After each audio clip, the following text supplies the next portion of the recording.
They are unusual as they have just 4 petals. 1, 2, 3, 4. Most common is 5. This is the carpel here. The whole part here is the carpel, and that's the female sex organ made up the stigma, style and ovary. This is the stigma right at the top. You can see that it has like almost like the end of a drill. This receives pollen during pollination. Supporting the stigma is the style, which is a very stumpy bit of the style here, which grows out of the flower's ovary. The ovary is sort of melon shaped and it forms before the petals merge. When it is covered with sepals, it's not shown. After fertilisation, the ovary swells. In opium poppies, this is where the latex is produced that, when dry, becomes raw opium. The stigma, style and ovary together compose the carpel, or sometimes called the pistil. We will cut open the ovary later and have a look at the ovules inside. Surrounding the carpel are the stalk-like stamens. These are here. This is the stamen, the male sex organ. So one of these here, that's one. There we go. Hopefully you can see that. This is the stamen and it's the male sex organ, and it's made of the anther and the filament. The filament holds the anther up in the best position for the transfer of pollen. The anthers are where pollen is produced, and the pollen contains the male gametes. After pollination, the stamens fall away together with the wilted petals. Now, poppies are again unusual, as the most common number of flower stamens is 5, but poppies are spectacularly immodest and produce dozens. The sepals fall away when the flower is formed and open, so you can see here the sepals on this bud here. And again, it's unusual because it only has 2 sepals. Many flowers have 5. And then we have the stalk here that supports the flower. We're going to now cut open the ovary and see whether we can see the ovules inside.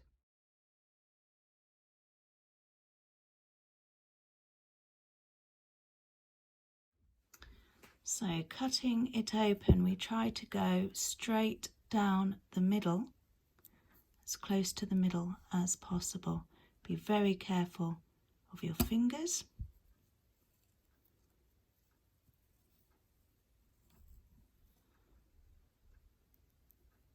This is the inside of the ovary. It's actually got a bit of anther on it there.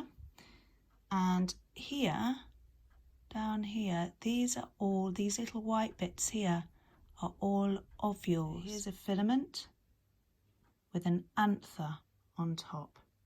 You can see this very clear structure of the anther at the end here, with the filament which holds it in the right place for the pollen to be collected when the insects come in to the flower to collect their nectar and their pollen. As they brush past the anther, it attaches to the body of the insect. So as you can see, there are lots and lots of stamens, stamen being made up of the filament and the anther. So what you can do is you can actually stick this ovary and an anther and a petal into your books.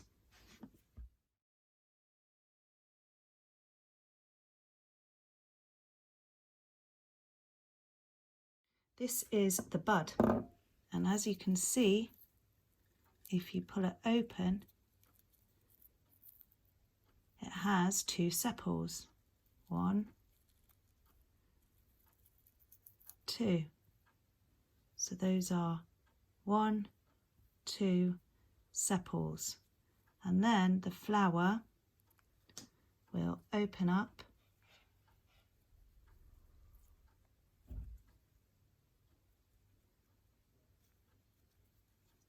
and there we go. There is your flower with all of those amazing stamens, lots and lots of them. And there's your stigma at the top, like the end of a drill, like I said.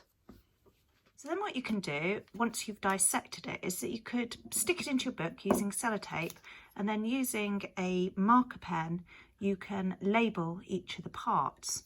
So obviously with here you've got your filament, and at the top is the anther, and those both make up the stamen. So those are your label lines. And here's your ovules inside your ovary, and your stigma. Style is almost invisible, but it's just underneath here, above the ovary. And there's the sepal, and that's the petal. So then you can just label them nicely using a pen.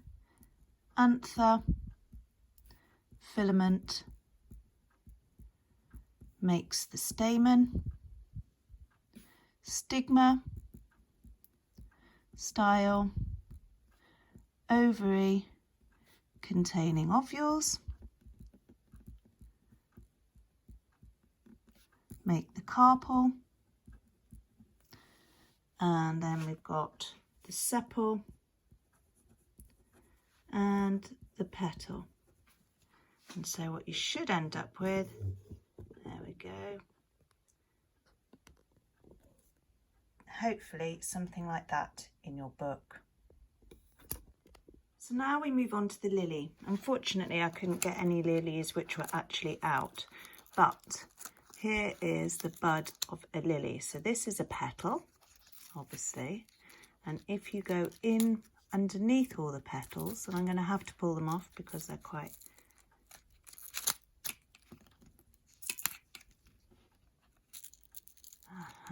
this is why I like the lily, because once you've pulled the lovely petals off, you're left with the sex organs in the middle, and they're nice and clear in the lily. So this, here we go, the stamen, this is the receptacle at the bottom, which is where the floral parts are attached.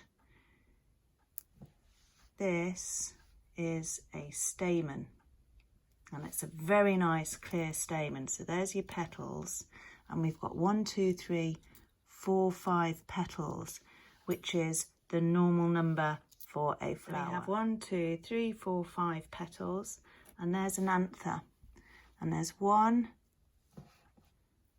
2, 3, 4, 5, 6 stamens altogether.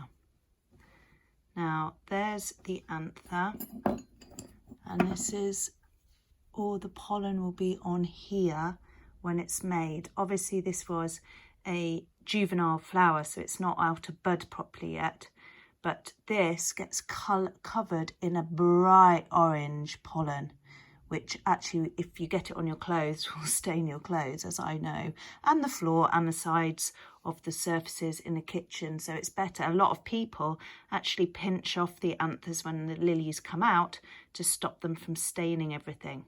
But it's a nice clear anther on top of a nice strong filament, which is holding it up in the correct position. There we go, so you can see it nice and clearly.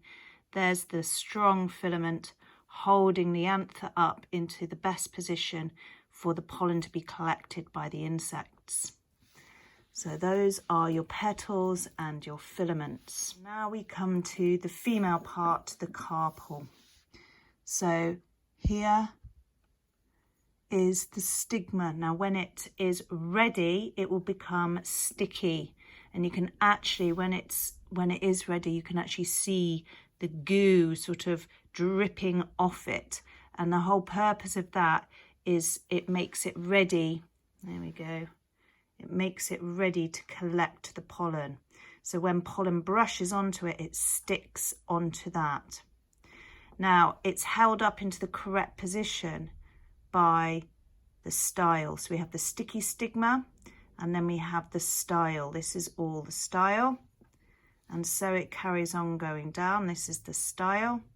And then we come down to the ovary. So the style is holding that stigma into the correct position, the best position for pollination, which is the transfer of pollen from the anther to the stigma.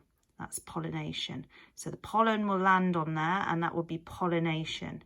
And this is the style holding the stigma and it joins that onto the ovary. So this shaped part here, this is the ovary.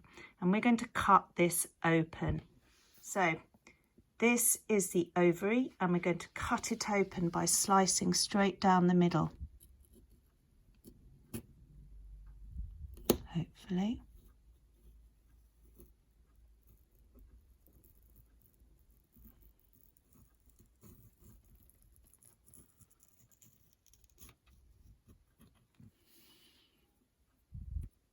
I'll cut it off the receptacle. And then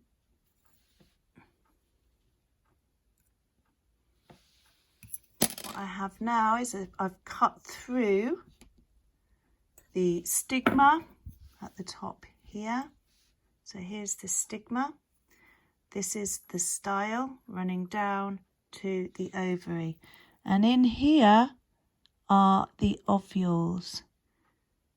And this is the sort of thing I would like you to put into your books. So I've done the stigma, which collects pollen in pollination, the style, which holds the stigma in the best position for pollination, the ovary, which contains the ovules with the ova inside, and that whole thing makes the carpel, which is the female sex organ. And then we look at the stamen. The anther produces pollen. The filament holds the anther in the best position for the pollen to be collected, and the stamen is the male sex organ. And then we have the petal at the bottom. And so that's what I would like you to put into your books if you've managed to do a flower dissection.